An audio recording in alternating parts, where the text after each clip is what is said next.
Hi, second grade. Mrs. Copenhaver back with our next lunch lesson. So, if you recall, our last lesson ended with us talking about the steps to success. We went over how we set goals, how we make them realistic, the steps that we take to achieve those goals, and then celebrating our successes.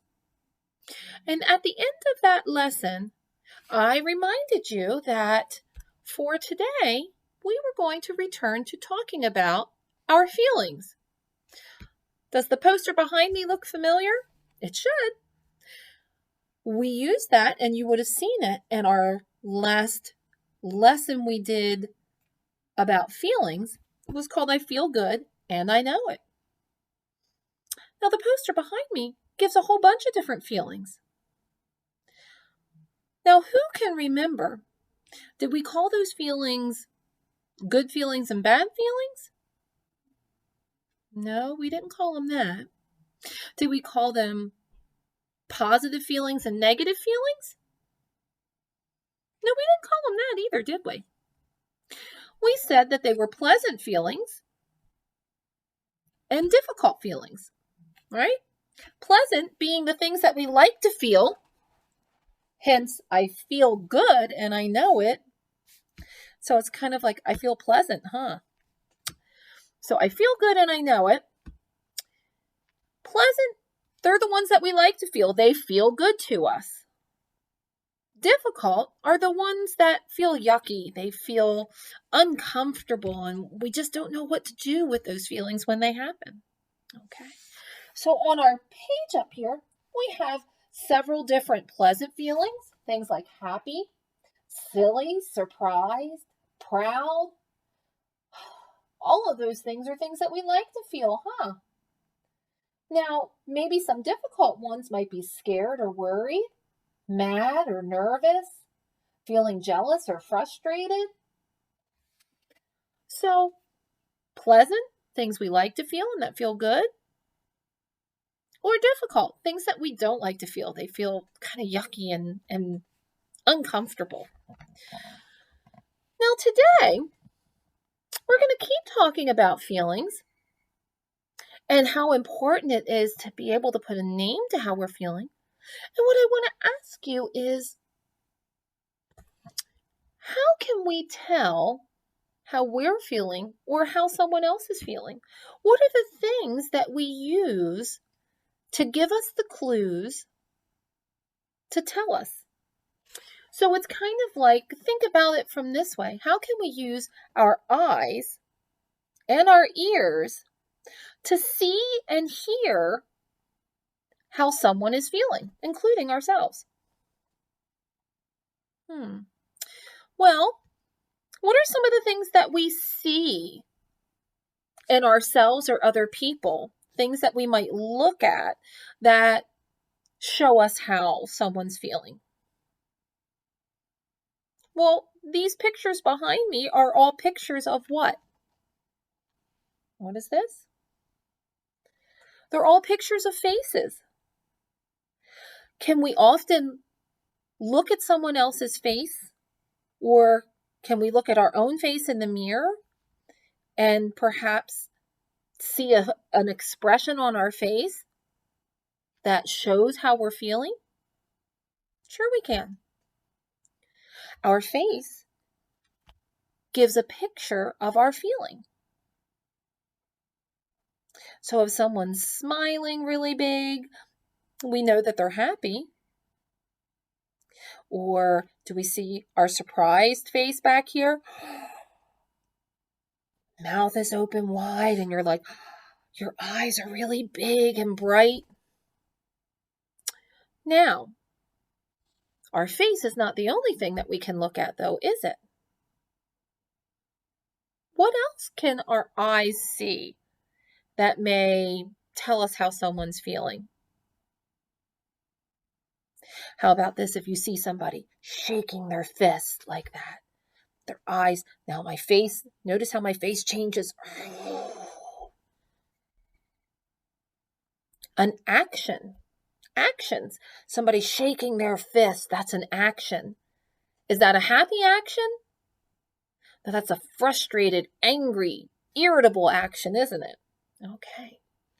So actions can show us, we can see things that people do, the way that they act. All right. Say you're sitting in class and the teacher asks a question and you know the answer. You're like, oh, pick me, I know. Are my actions angry actions?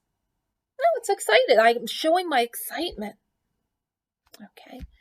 So far we have our face. We can see somebody's face.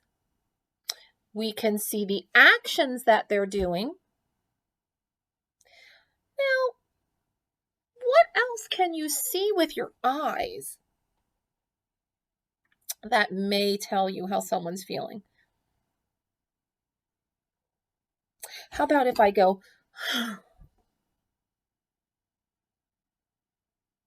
is my body sitting up straight anymore? No, I'm not up. When I'm up like this, you know that I'm awake, I'm alert, I'm talking to you, okay? You know, I'm feeling good and energetic and I'm not so tired. But if I slump down like this, my eyes are droopy. I'm so very tired. Or maybe I'm feeling kind of sad or down. I don't know. My body. You can look at somebody's body and tell how they're feeling as well, huh? So the way they're sitting or standing, are they looking at people or are they turning away?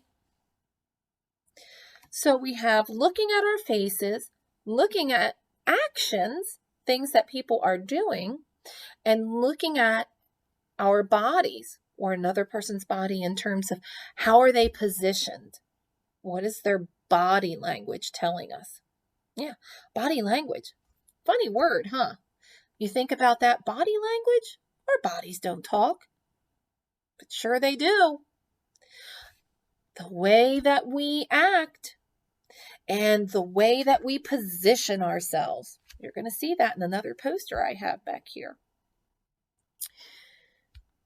Now, there's one final thing, too, in a way that we use our ears to be able to try and decide how someone's feeling. It's what we hear them say, right? Okay, so the words that we use and how we say them. Are we talking really quietly? Are we talking really loud? Do we sound angry or do we sound happy?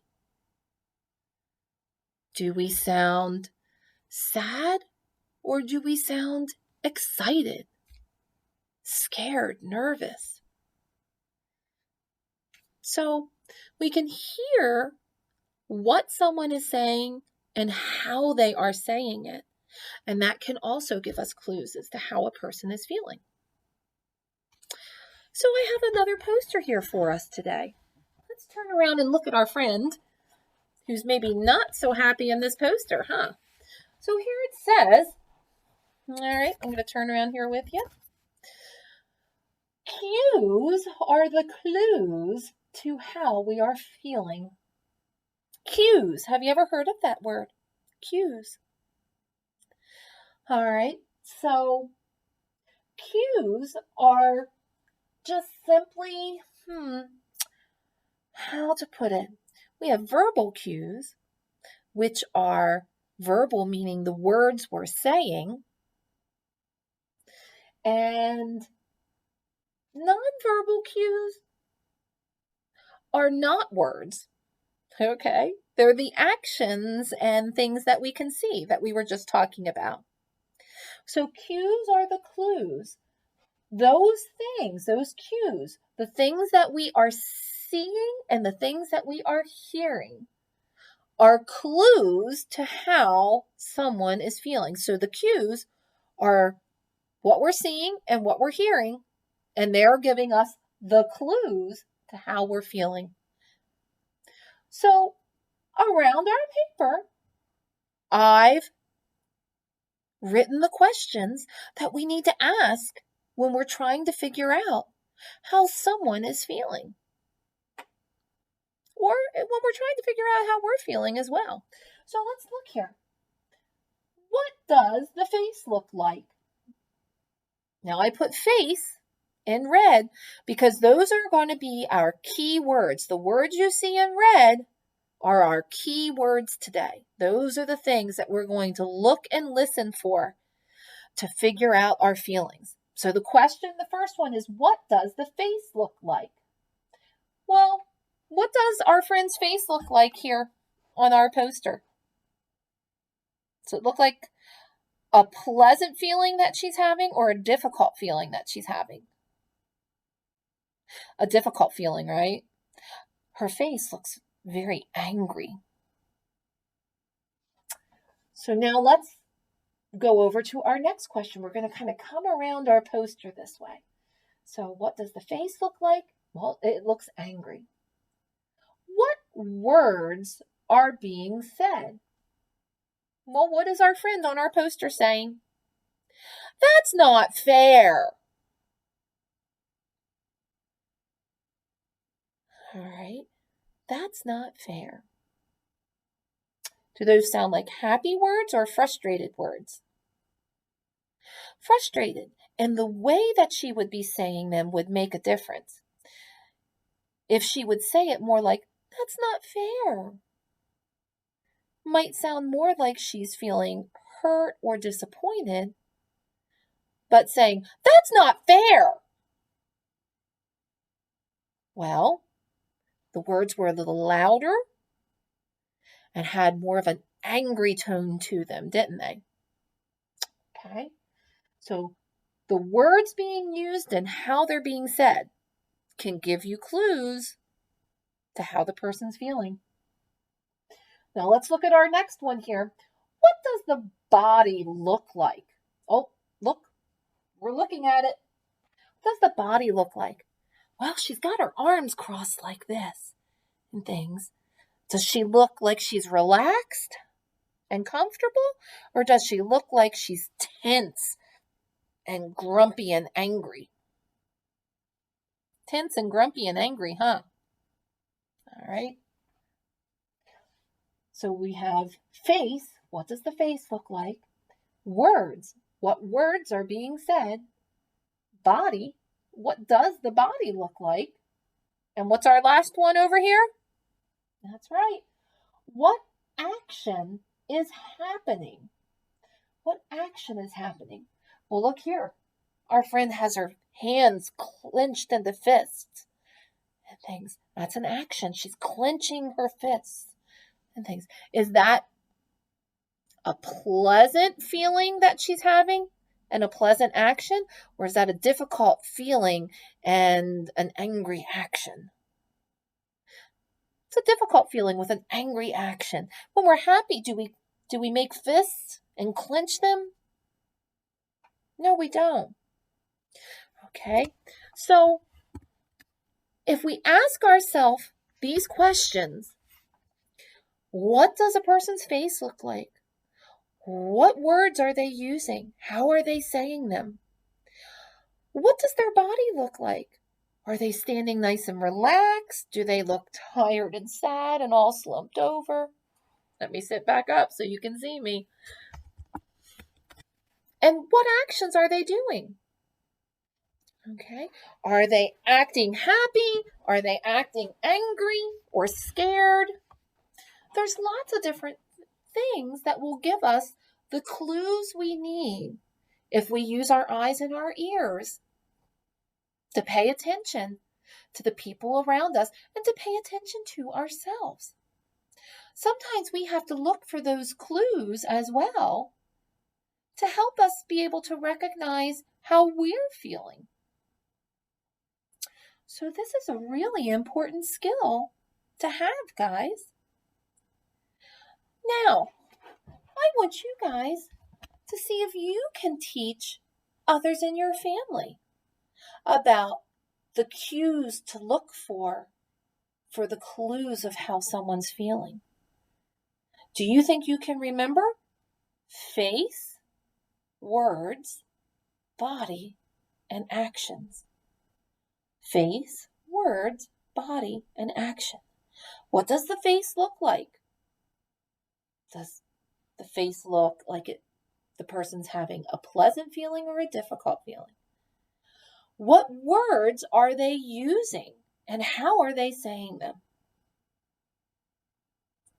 What does their body look like? Are they relaxed and comfortable or lots of energy or not so much energy? And what actions are they doing? Are they jumping up and down in excitement? Are they clenching their fists or shaking their fist at someone? Are they crying in a corner? Are they stomping their feet and angry? Think about all of those different things that you might see and hear and pay close attention to them between now and our next lesson. See if you can become really good at observing, at looking at the people around you and being able to identify and put a name to how they're feeling. And remember some of the different names to our feelings back here. And I bet you if you did some research of your own, you could find lists of lots of different names of feelings that aren't even on the list that we have up here. Remember, we have 16 different names of feelings up here, and that is just a little bit of all of the different words that describe how we're feeling. That's because we are incredibly interesting people, and so we can experience lots of incredibly different feelings. So keep that in mind and go out and do some things that you can get pleasant feelings about. And I will look forward to seeing you next week for our next lesson. In the meantime, you guys take care and enjoy the rest of your day. Bye now.